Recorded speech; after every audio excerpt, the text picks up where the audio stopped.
And while these may seem like opposing views,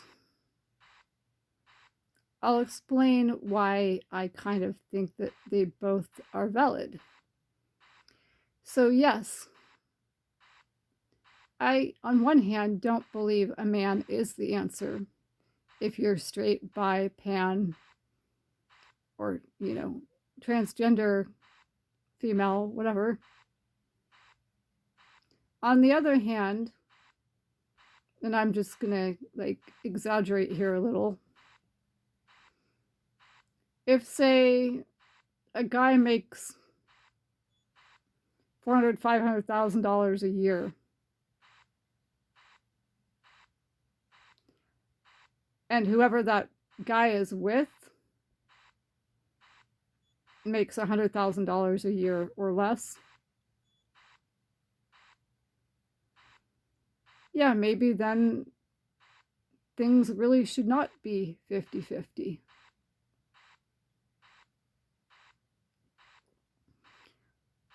I mean, generally speaking, men make more money. Okay, there are some relationships or what have you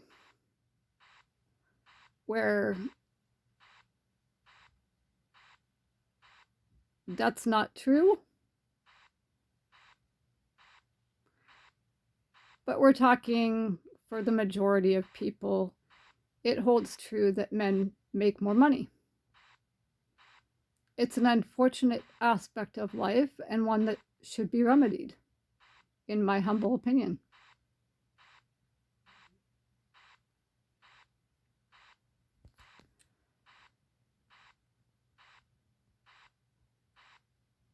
Now, on to another subject. I want to talk about GUNS. Okay, when I was younger, and by younger I mean probably up till the age of 12,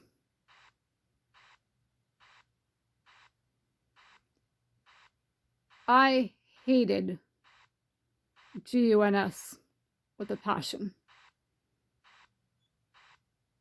Okay, my brother, not so much. And eventually, my brother did OWN GUNS.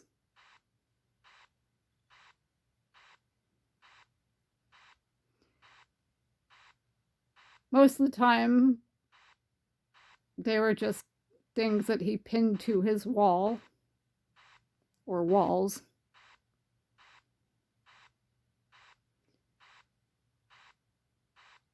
They were kind of like Winchester Mystery House.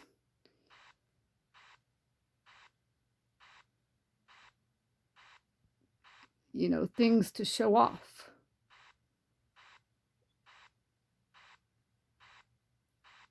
Part of history, I guess.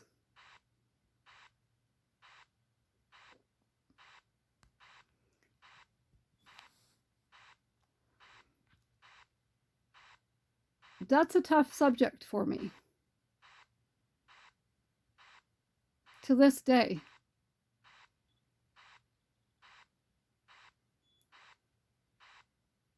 I still hate GUNS for the most part.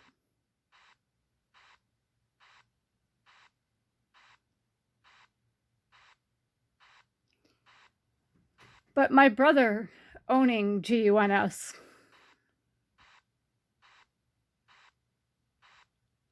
makes me rethink my opposition to GUNS to a large degree.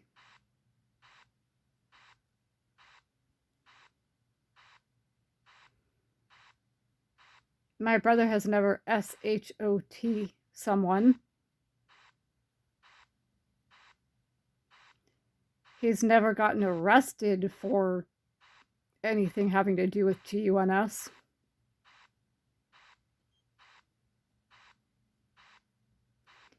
He's been responsible.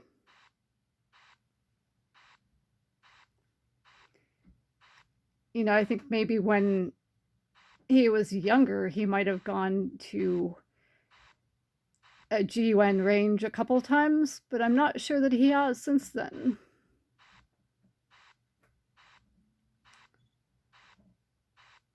And as far as I know, just like me, he's a Democrat. Only he got there first.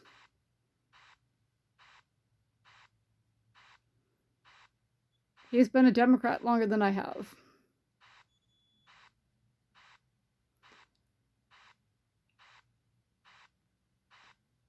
There are other family members of mine, not in California, that also have GUNS.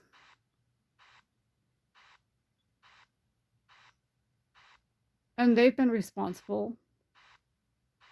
Never SHOT anyone. Never gotten in trouble because of their GUNS.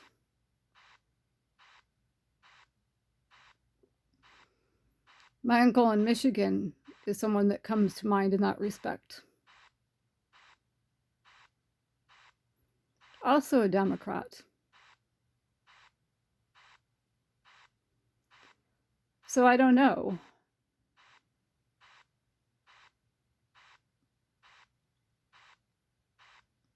Maybe just Democrats should own GUNS. I don't know.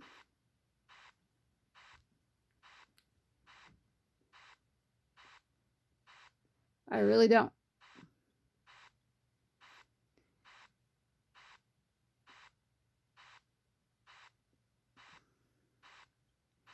There was a day as well where I was driven to one of my appointments, or driven back from one of my appointments by someone that drove for Uber or Lyft. And we had a conversation about GUNS. And he asked me my thoughts on the topic. And I told him, I was very honest. I said, I'm really on the fence about it. I hate them with a passion and I detest them with a passion. At the same time, some of my family members have them and have never gotten in trouble because of them.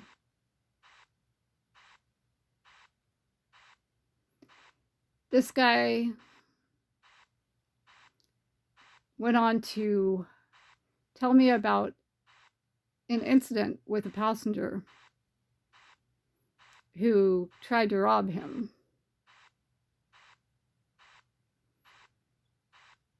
He had a GUN in his vehicle to protect himself.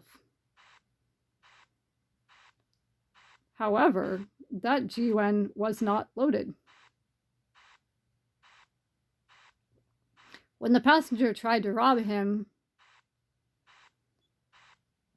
apparently, from what he said, he pulled out the GUN, which was not loaded, and that was the end of that.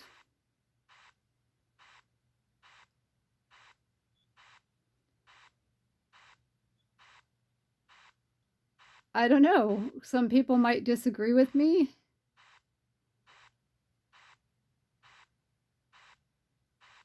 I can't be mad at that driver.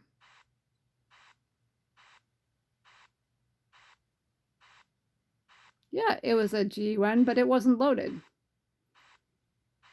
And there were no BULL ETS in the car or, anywhere in the vicinity at the time.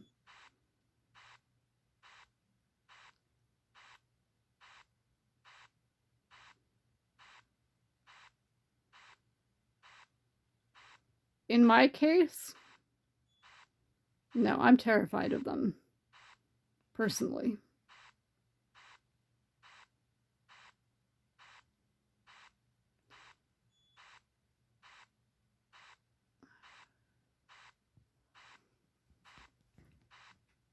Without going into too much detail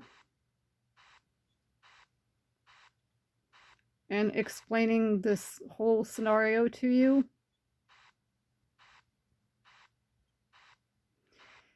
There was a time when a friend, an older friend of my redbook.com Republican felon, rapist, solicitor of rape, sexual assaulter, solicitor of sexual assault, sex trafficker, solicitor of sex trafficking, assaulter, solicitor of assault, attacker, solicitor of attack, perjurer, suborner of perjury, solicitor of perjury, stalker, solicitor of stalking, cyber stalker, solicitor of cyber stalking, briber, blackmailer, extortionist, etc., etc. Maxim Integrated Products, Mike Hess, or Analog Devices, Mike Hess.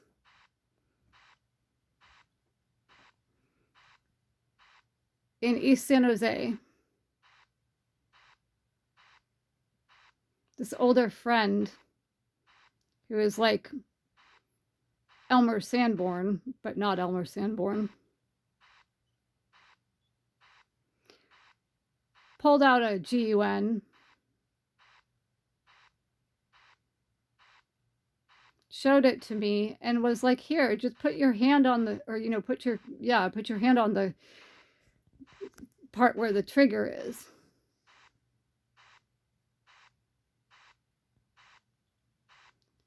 No way. No way.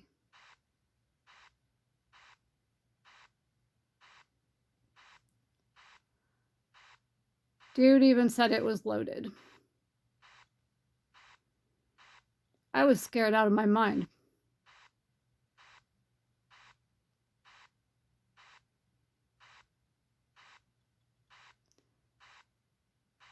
I really didn't know if I was going to die right then.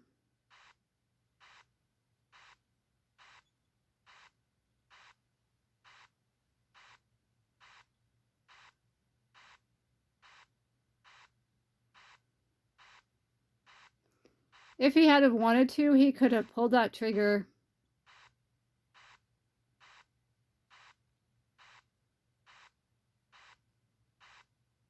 I would have been dead.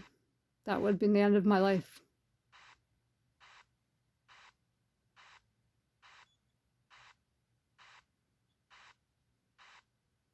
And there was no way I was going to touch that thing. Because I strongly believe that, number one, if you have no experience whatsoever with a GUN,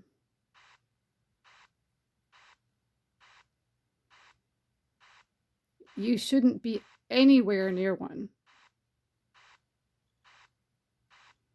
And if you have no experience whatsoever, you shouldn't be near a GUN that is loaded at all.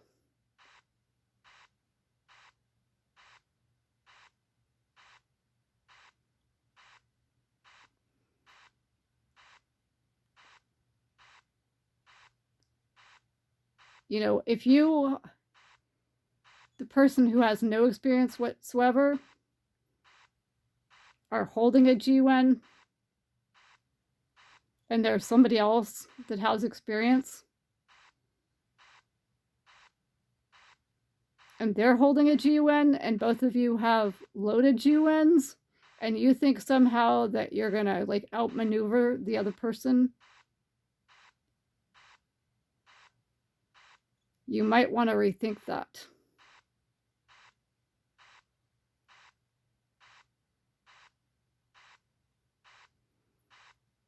Personally, there's just too much risk. I mean, think about it. Even if you own a GUN and you lock it up somewhere, let's say, I don't know, in a garage or something that's quite a distance from your room, out of the reach of any kids in the house or anything,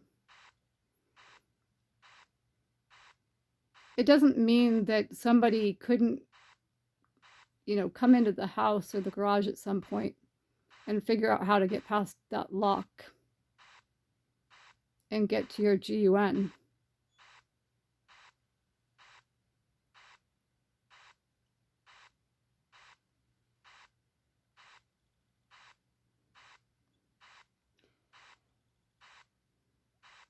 Other than that, I mean, if you're going to even think about it, I firmly believe that you should have to just handle a GUN without BULLETS for about a year on at least a weekly basis, probably 3 or 4 times a week. Again, no BULLETS for an entire year. I think you should have to know every little aspect of that GUN. You should have to know if there are screws in it, where exactly those screws are located. You should have to know every little piece of that GUN, and you should have to pass a test written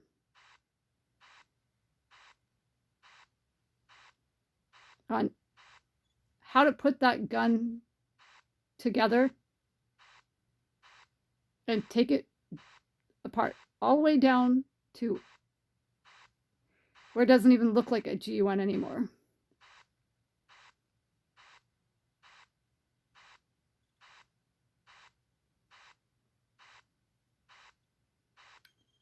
You should know how to take it apart and put it back together, and you should know every little piece of it.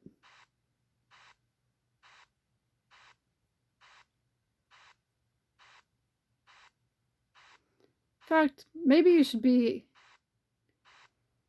someone that is able to do that blindfolded.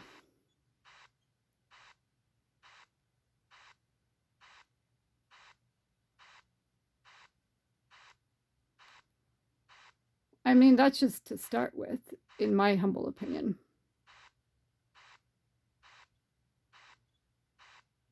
And that's where I'm leaving off on this video.